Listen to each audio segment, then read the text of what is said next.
အားလုံးပဲမင်္ဂလာပါခေါင်းလေးသွားရှော့လို့လေသွားမယ်နော်ခေါင်းလေးသွားရှော့မယ်အားလေးလမ်းပြီးတော့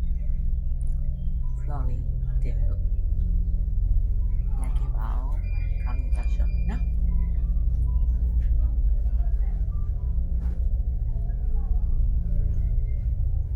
ဆိုင်တော့ရောက်ပြီခေါင်းရှော့လိုက်ပါနော်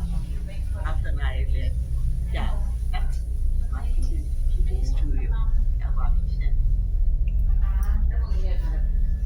ကောင်းစားရှုံးပါပြီနော်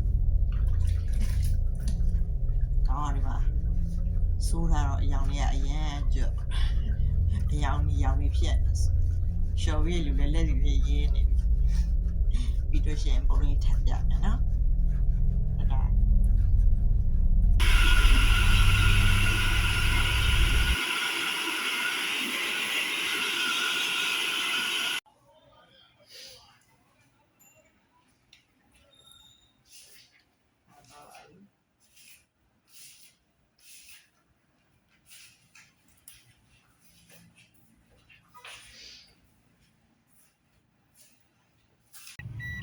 ပြန်နေပါပြီရှင်ပြန်နေပ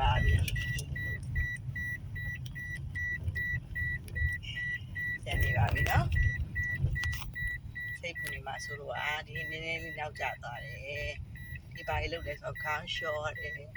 တော့ပြန်မယ်ဒီမှာနားမှာတွေ့လာဟိုပေါ်ဆုံးလေးမှာနားဖောက်ထားတယ်အခုအိမ်ပြန်နေပြီခုမှပြည်သူ့ရပိုင်ရှင်ကိုယ်တိုင်လိုက်ပို့ရရှင်အလိုဝန်ဆောင်မှုကောင်းလာပါနော်လာခဲ့ပါဦးရှင်နောက်လည်းအဲ့လိုနော်ညနာပါပါအခုချစ်တဲ့လူကြီးပြည်သက်ကြီးညနေချစ်နေပြီပါနော်ဒီနေ့ vlog လေးရတော့ဒီလောက်ပါပဲနောက် vlog လေးလည်းတင်သွားအောင်ပါပါနော်ကျေးဇူးများတင်ပါတယ်ရှင်ရမ်းချစ်ပါတယ်တတ